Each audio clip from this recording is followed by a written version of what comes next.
Ini ada hal yang menarik dari pertanyaan subscribers tentang penguasaan tanah negara ya. Tanah negara itu sebenarnya istilah tanah negara itu tidak ada. Yang ada itu tanah yang dikuasai negara. Karena negara kita tidak memiliki tanah.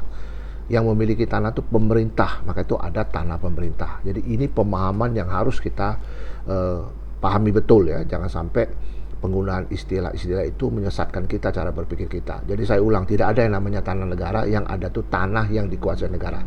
Nah, apa saja yang dimaksud dengan tanah yang dikuasai negara? Tanah-tanah yang belum diberikan ya kepada privat ataupun badan hukum hak atas tanah. Jadi yang belum ada pemberian hak atas tanah itu semua menjadi tanah yang dikuasai negara.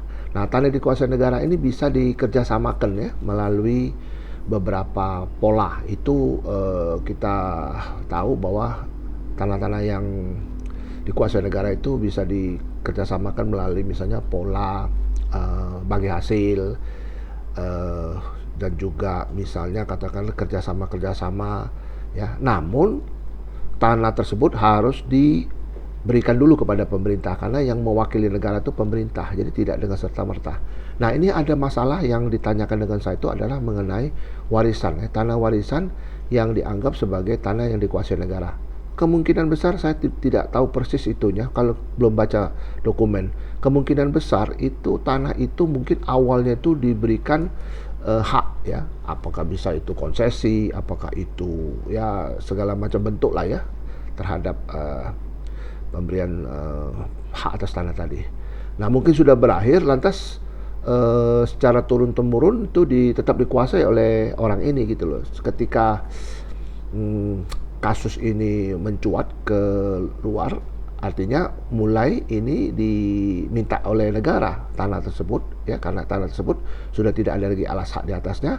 Apakah ini bisa dikatakan si pemegang hak, ex pemegang hak dan atau yang menguasai tanah selama ini tuh itu adalah orang yang melakukan tindak pidana korupsi? Nah, ini jadi masalah ya. Ini pertanyaan yang menurut saya sangat menarik.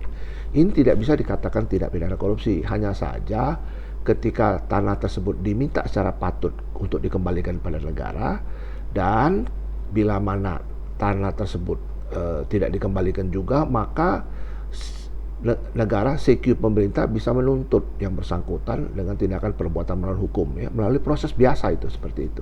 Jadi bukan serta-merta menjadi tidak pidana korupsi, karena tidak pidana korupsi itu ya tanah-tanah yang tidak dimiliki oleh pemerintah itu belum bisa dikatakan sebagai ada pemiliknya.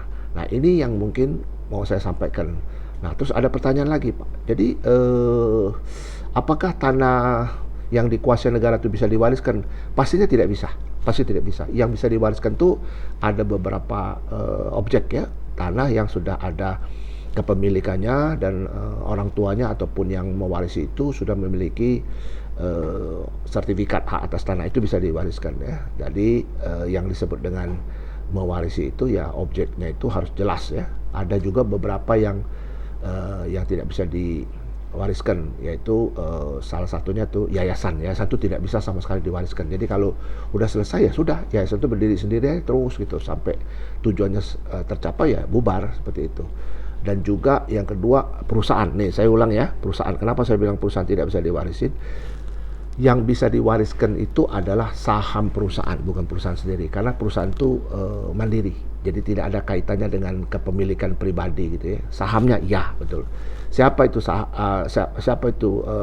yang menguasai saham? Ya pemegang saham yang ada di dalam daftar talun, yang secara resmi dan secara legal adalah pengendali dari perusahaan tersebut. Jadi dia sebagai Daden van Andelen ya, bukan sebagai pemilik perusahaan, tapi pemilik saham perusahaan seperti itu ya.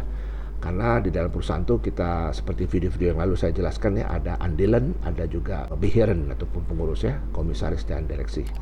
Mudah-mudahan ini yang saya mau sampaikan bermanfaat bagi kita semua. Kita jaga kesehatan, tetap semangat dan sukses.